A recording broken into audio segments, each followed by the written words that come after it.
नमस्कार दर्शकों, मैं महिमा पंत ऐसे न्यूज में आप सभी का स्वागत करती हूँ। दर्शकों, आज की कवरेज कुछ खास है। आज की कवरेज में ना तो मैं संत रामपाल जी महाराज जी द्वारा चलाए जा रहे दहेज मुक्त विवाह को लेकर आई हूँ, ना ही उनके द्वारा जो सामाजिक कार्य हैं उनसे आपको अवगत कराने आई हूँ। दरअसल दर्शकों, आज के इस रिपोर्टिंग का उद्देश्य कुछ अलग है।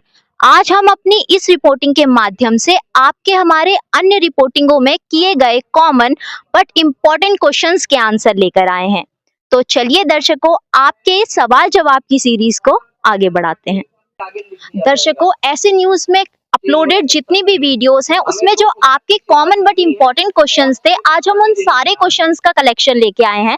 दर्शकों, आप देख सकते हैं हम संत रामपाल जी महाराज जी के शिष्यों के बीच स्थित हैं।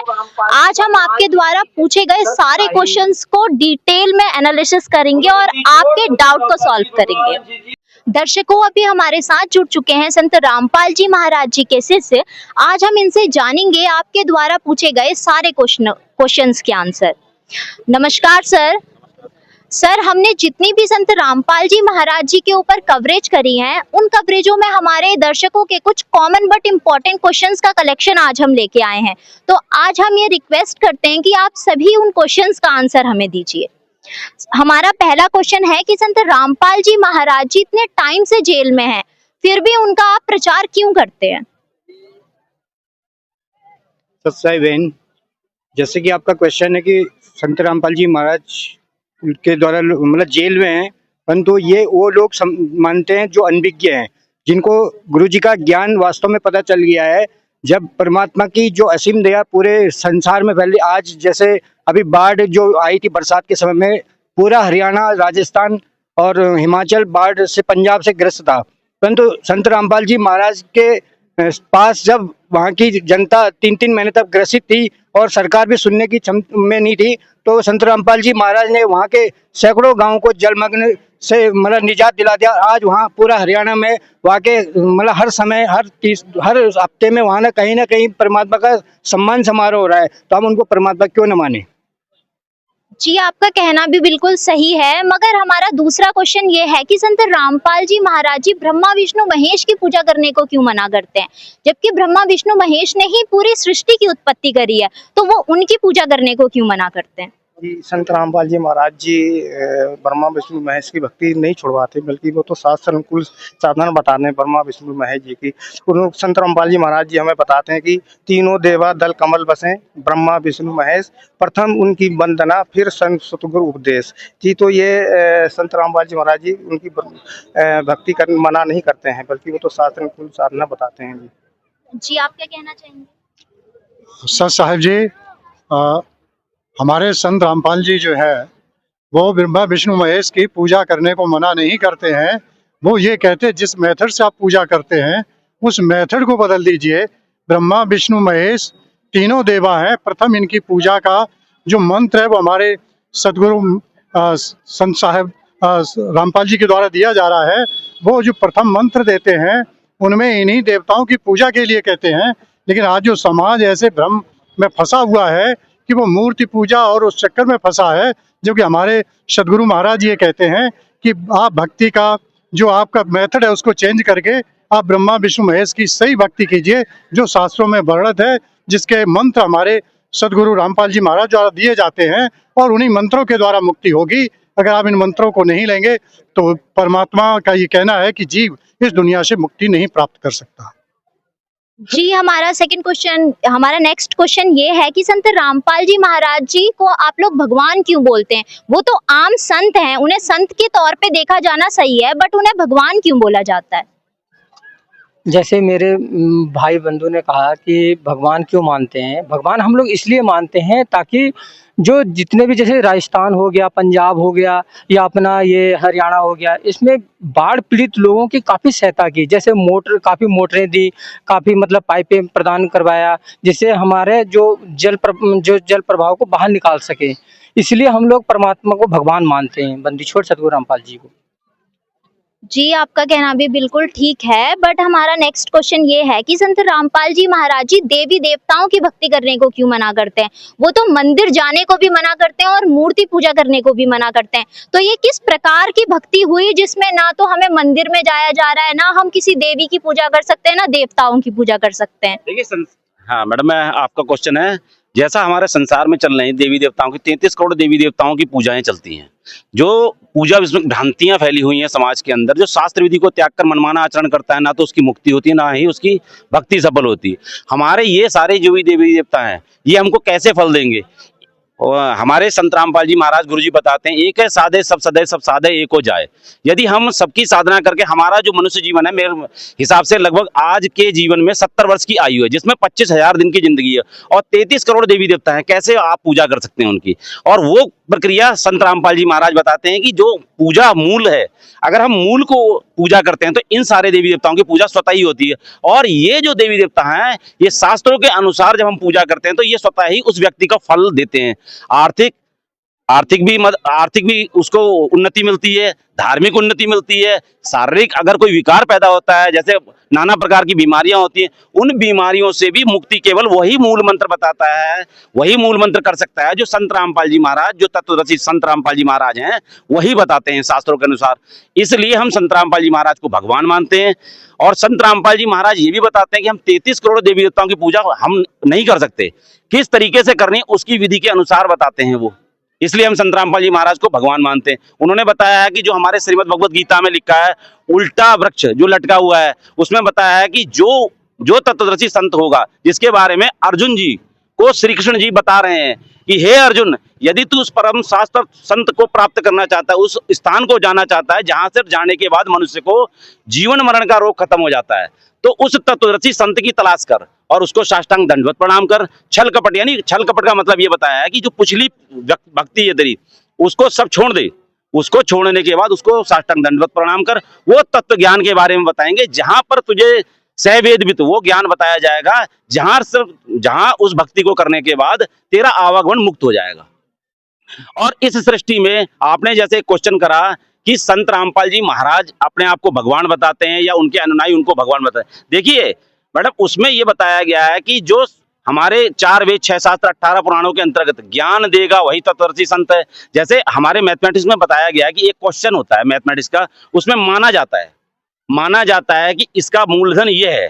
अब मूलधन तो कुछ और होता है, लेकिन उसमें माना जाता है, और उसका जो है उसका आंसर उस तरीके से निकाला जाता है, उसको माना जाता है। तो तत्वदर्शी संत रामपाल जी महाराज को एज ए भगवान हमको ट्रीट करना पड़ेगा।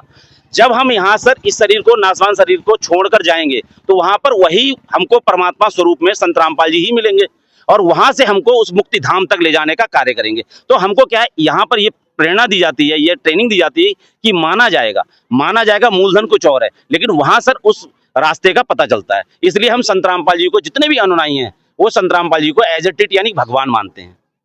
और कुछ पूछना चाहेंगे तो बताइए। जी, आपने जो भी बोला हमें बिल्कुल समझ में आ गया, और हमें ये भी उम्मीद है कि हमारे दर्शकों के जो सवाल थे अभी तक, उन सारे सवालों का उन्हें निवारण मिल रहा होगा, उनके सारे डाउट्स क्लियर हो रहे होंगे। तो अब हम अपने नेक्स्ट क्वेश्चन पे चलते हैं। हमारा नेक्स्ट क्वेश्चन ये है कि संत रामपाल जी महाराज जी बड़ों के पैर छूने को क्यों मना करते हैं? अगर हम बड़ों के पैर ही नहीं छुएंगे तो हम उनका सम्मान कैसे करेंगे?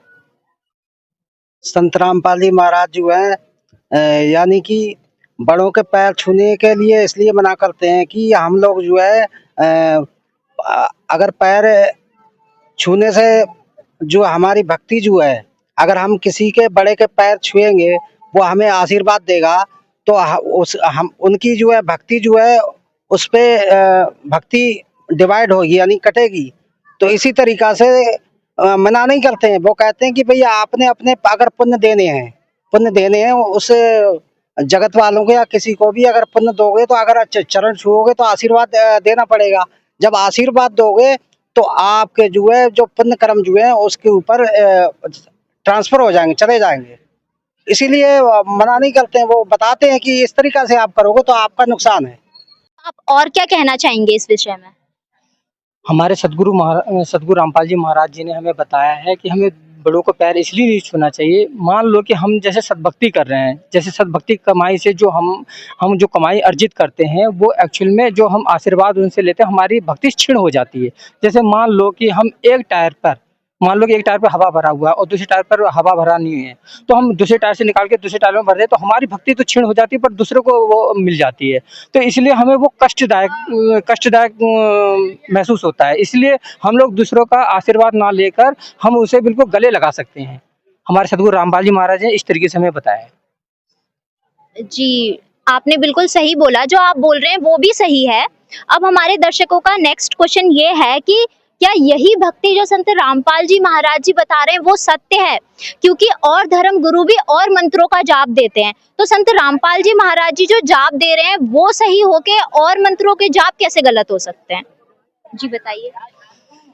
हमारे सद्गुरु रामपाल जी महाराज जी सब वेदों को खोल खोल के बता रहे हैं, और जो अन्य धर्म गुरु हैं वो मनमाना आचरण कर रहे हैं। जैसे कोई हरे राम हरे कृष्णा, ये कोई शास्त्रों में कोई वर्णित मंत्र नहीं है, जबकि हमारे गीता में ओम तत्सत का जिक्र किया गया है।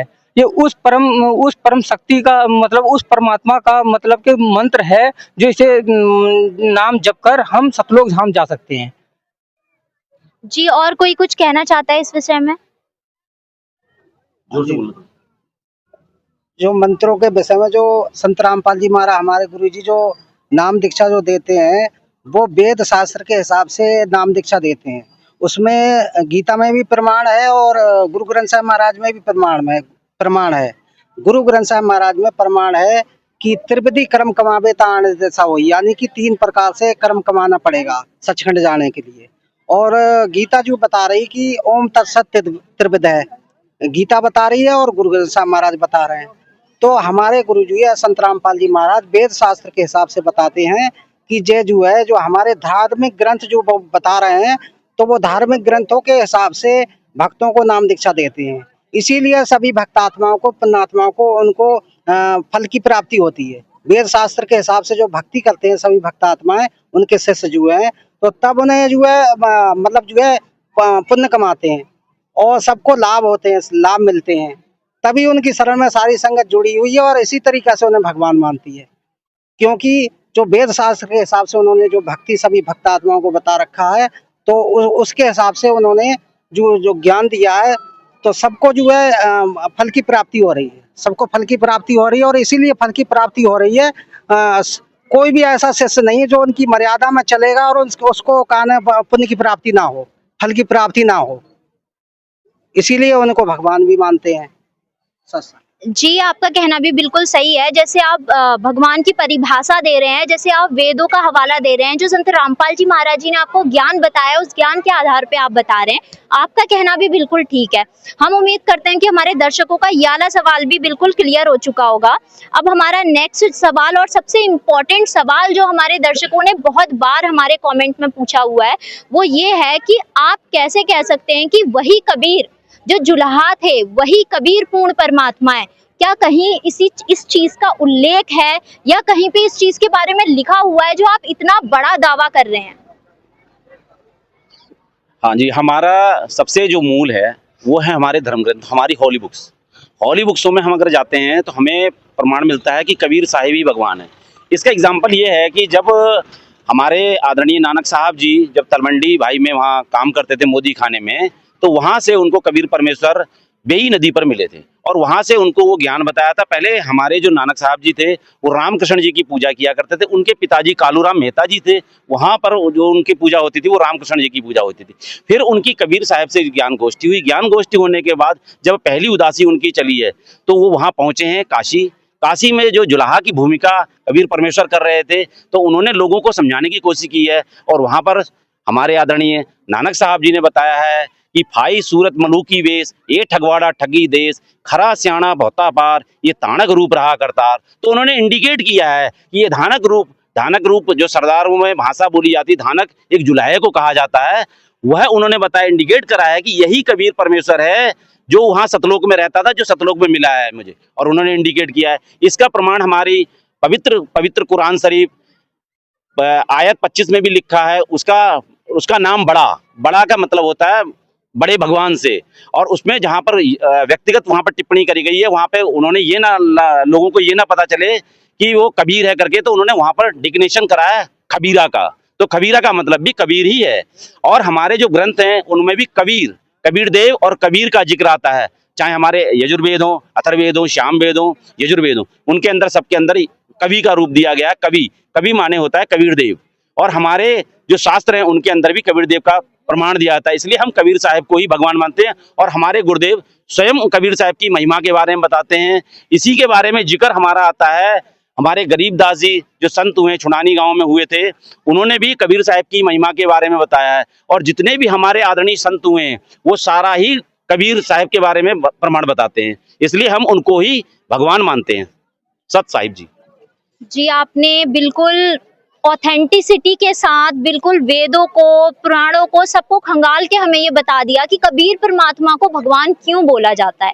हमें उम्मीद है कि हमारे दर्शकों को ये वीडियो पसंद आ रही होगी और इस वीडियो में जितने भी उनके डाउट हैं वो सारे डाउट आज क्लियर हो रहे होंगे। हमारा नेक्स्ट क्वेश्चन ये है कि संत रामपाल जी महाराज जी भक्ति की इतनी मर्यादाएं क्यों बनाते हैं? क्या बिना मर्यादा के भक्ति नहीं की जा सकती है? सच साहेब जी, मर्यादा मीन्स एक अनुशासन। अगर आप अनुशासन में रहकर के भक्ति करेंगे तो उस भक्ति का आपको ज़्यादा फल मिलता है। इसलिए हमारे गुरुदेव जी ने अपनी कुछ मर्यादाएं बनाई हैं। आप डिसिप्लिन होकर अगर स्टूडेंट पढ़ने जाता है विद्यालय में और यदि शिक्षक का कहना नहीं मानेगा तो उसे ज्ञान की प्राप्ति नहीं हो सकती है। तो इसलिए हमारे गुरुदेव ये कहते हैं कि अनुशासित होकर के, मर्यादा में रह करके यदि कोई काम करेंगे, आप भक्ति करेंगे तो उसका 100% आपको लाभ मिलेगा। इसलिए उन्होंने अपनी मर्यादाओं की एक सीमा रखी है। जो भक्त उनकी मर्यादाओं में कार्य करता है, उनके अनुसार अपनी भक्ति करता है, उसकी भक्ति का सर्वोपरि उसे फल 100% मिलता है। ऐसा हमारा सदगुरुदेव जी का कहना। जी, आपने बिल्कुल सही बोला कि बिना डिसिप्लिन के तो कोई भी चीज करना इम्पॉसिबल है। बिना डिसिप्लिन के हर चीज वेस्ट होती है। हमारे दर्शकों का नेक्स्ट क्वेश्चन ये है कि बुढ़ापे में भक्ति करने वाली चीज को आप यंग एज में करने को बोल रहे हैं कि यंग एज से ही हमें भक्ति करनी चाहिए। आप हमें यंग दिख रहे हैं, आप हमें ये बताइए कि यंग एज में तो खेलने कूदने की उम्र होती है, मौज मस्ती की उम्र होती है, तो ये भक्ति यंग एज में कैसे हो सकती है? सबसे पहले मैं आपको बताना चाहता हूँ कि जो संत रामपाल जी महाराज जी हैं, उनके द्वारा जो ज्ञान दिया गया है उसी से हमें पता चला है कि हमें भक्ति क्यों करनी चाहिए। हमारे मानव जीवन का जो उद्देश्य है वो क्या है, हम इस धरती पर क्यों आए हुए हैं। लेकिन मैं आपको ये पहले बताना चाहता हूँ, लोग कहते हैं कि भक्ति यंग एज में क्यों नहीं करनी चाहिए और बुढ़ापे में भक्ति करनी चाहिए। आप मेरे को ये बताओ, जब आपका शरीर चलने लायक ही नहीं रहेगा, कुछ सोचने लायक नहीं रहेगा, आपके शरीर में जब किसी प्रकार की कोई शक्ति नहीं बचेगी, आप उस समय भक्ति कैसे करोगे? आप तो खाट पे पड़े रहोगे। भक्ति करने की जो सही एज है वो हमारी 3 साल से ही स्टार्ट हो जाती है। हमारे गुरुदेव हमें बताते हैं जब 3 साल का बच्चा होता है वो सोचने समझने के काबिल हो जाता है, उसको भक्ति करनी चाहिए, क्योंकि भक्ति करने से ही हमें सच्चे ज्ञान का पता चलता है। और जब हम अपने वेदों को खोलते हैं, जो कि हमारे संत रामपाल जी महाराज जी ने हमें बताया है कि वेदों में जो लिखा हुआ है हमारा पूर्ण परमात्मा कौन है। जैसे ब्रह्मा विष्णु महेश के बारे में बताया गया है कि लोग कहते हैं कि तुम ब्रह्मा विष्णु महेश की पूजा क्यों नहीं करते हो। हमारे गुरु जी कहते हैं कि तीनों देवा कमल दल बसे, ब्रह्मा विष्णु महेश, प्रथम इनकी वंदना फिर सुन सतगुरु उपदेश। जब हम इनका आदर करेंगे तभी तो हम अपने गुरु को वचनों पे चल पाएंगे। जब हम अपने भगवानों को ही नहीं पूजेंगे जो हमारे आदरणीय है, बिल्कुल जो हमारे शुरू से हम सुनते आ रहे हैं, हमारे दादा दादी ने हमें बताया है कि जो मेन जो हमारे भगवान है वो हमारे ब्रह्मा विष्णु महेश हैं। लेकिन उससे ऊपर भी एक भगवान है जो कि इन सबका पिता है और जो हम सबका पिता है। हम इस धरती पे आए हुए हैं, हम काल लोक में फंस चुके हैं, लेकिन जो काल भगवान है वो उसने तपस्या करके हमें अपनी तरफ आकर्षित किया था और भगवान से ये सारे लोक मांग लिए थे और कहा था कि मैं आत्माओं को अपने साथ ले जाना चाहता हूँ। तो इसकी तपस्या में भगवान ने इसको वो आशीर्वाद दिया, लेकिन इसे श्राप दिया था क्योंकि इसने दुर्गा के साथ गलत किया था। तो मैं आपको ये बताना चाहता हूँ कि जो दुर्गा का पति है वो काल निरंजन, ज्योत निरंजन काल है, जिसको क्षर पुरुष कहा गया है, और वो इस लोक में 21 ब्रह्मांडों का स्वामी है। लेकिन जब तक हम भक्ति ना करके इस धरती लोक में फंसे रहेंगे और हमें पूर्ण संत नहीं मिलेगा, तब तक हम इन लोगों से पार नहीं हो सकते। हम इन भगवानों के जाल में ही फंसे रहेंगे और ये सारे जितने भी हम पाप कर्म करते हैं ये इस काल का भोजन है। हम लोग मानुष जो जन्म मिला है हमें ये पार होने के लिए मिला है। और ये जो काल है वो 1 लाख मानवधरी शरीर प्राणियों का निज आहार करता है और 1.25 लाख पैदा करता है, क्योंकि इसे श्राप है भगवान जी का। जी, आप क्या बोलना चाहेंगे? जी, जैसे कि भक्ति की बात आती है तो आज हमारा युवा वर्तमान समय में देख रहा हूँ भ्रमित हो रहा है, अपराधों की ओर उसकी प्रवृत्ति बढ़ती जा रही है। अगर वो भक्ति युवा अवस्था में करने लगेगा तो जो उसका एक दूसरा रूट क्रिमिनल जो चैनल खुलने जा रहा है वो चैनल उसका बंद हो जाएगा और भक्ति के अंदर जो आत्मा आ जाती है वो किसी भी प्रकार के अपराध नहीं कर सकती। ये 100% सच है। इसलिए हमारे गुरुदेव का भी यही कहना है कि भक्ति करो जवानी में, बुढ़ापा किसने देखा है, बुढ़ापे में तुम अंधे हो जाओगे, तुम्हें दिखाई नहीं देगा, बुढ़ापे में तुम बहरे हो जाओगे, सुने तुम्हें नहीं देगा, जब सुन नहीं पाओगे, देख नहीं पाओगे तो बुढ़ापे में कहाँ से आप भक्ति कर पाओगे। इसलिए हमारा सभी आज युवाओं से यही कहना है कि आइए भक्ति कीजिए भरी जवानी में। और जवानी में जो भक्ति होती है वो भक्ति एक अजब तरह की होती है, आदमी को एक अलग नया रास्ता बना देती है और वो क्रिमिनल होने से बच जाता है। और हमारा ये संसार जो हमारे गुरुदेव ने कहा है कि हम नशा मुक्त करेंगे, दहेज मुक्त करेंगे, तो ये सारी प्रवृत्तियां उसके अंदर अपने आप ही आ जाएंगी अगर वो नशा और ये सब अपने आप ऑटोमेटिक छूट जाएंगे। अगर वो आकर के युवा में भक्ति करने लगा, अगर भक्त बन गया युवावस्था में, तो हमारा समाज सुधर जाएगा और जो हमारे गुरुदेव का एक सपना है वो सपना उनका साकार हो जाएगा। यही मैं सभी से निवेदन करता हूँ कि भक्ति करो जवानी में, बुढ़ापा किसने देखा है। जैसे हमारे जगत के जो भाई बहन हैं, जो उनको उनके या अपने परिवार से जो उनके पहले की जो भक्ति मर्यादा वो करते आ रहे हैं, उसमें वो क्या करते हैं, फूल लेके जाते हैं, जल लेके जाते हैं।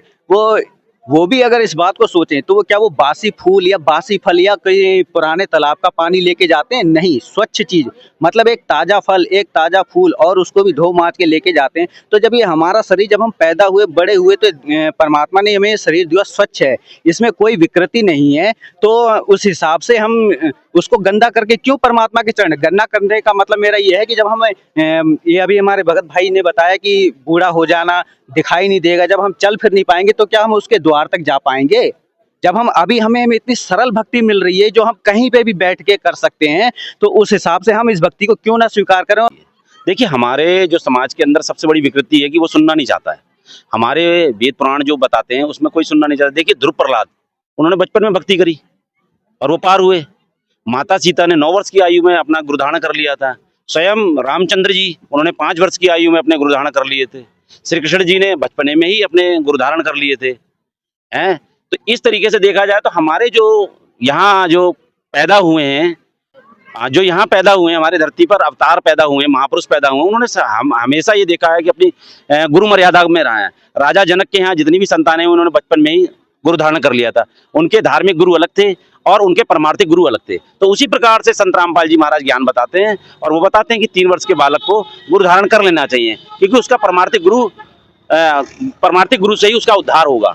इसलिए सारे लोग जो है बचपन में ही गुरु धारण कर लेना चाहिए, ऐसा शास्त्रों में भी प्रमाण है। और जगत को जानना चाहिए कि भाई हमारे शास्त्रों के अंदर क्या लिखा है। बस ये एक सीधी सी बात है। इस ज्ञान के बारे में सब लोगों को पता चल गया, इसलिए बच्चे हमारे सारे भक्ति में लगे हुए हैं।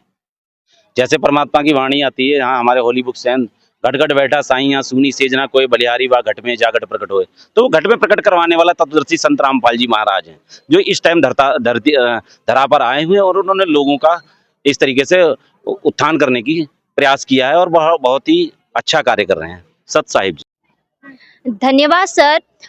आई होप कि हमारे सारे दर्शकों के जितने भी डाउट्स थे वो सारे डाउट्स क्लियर हो चुके होंगे।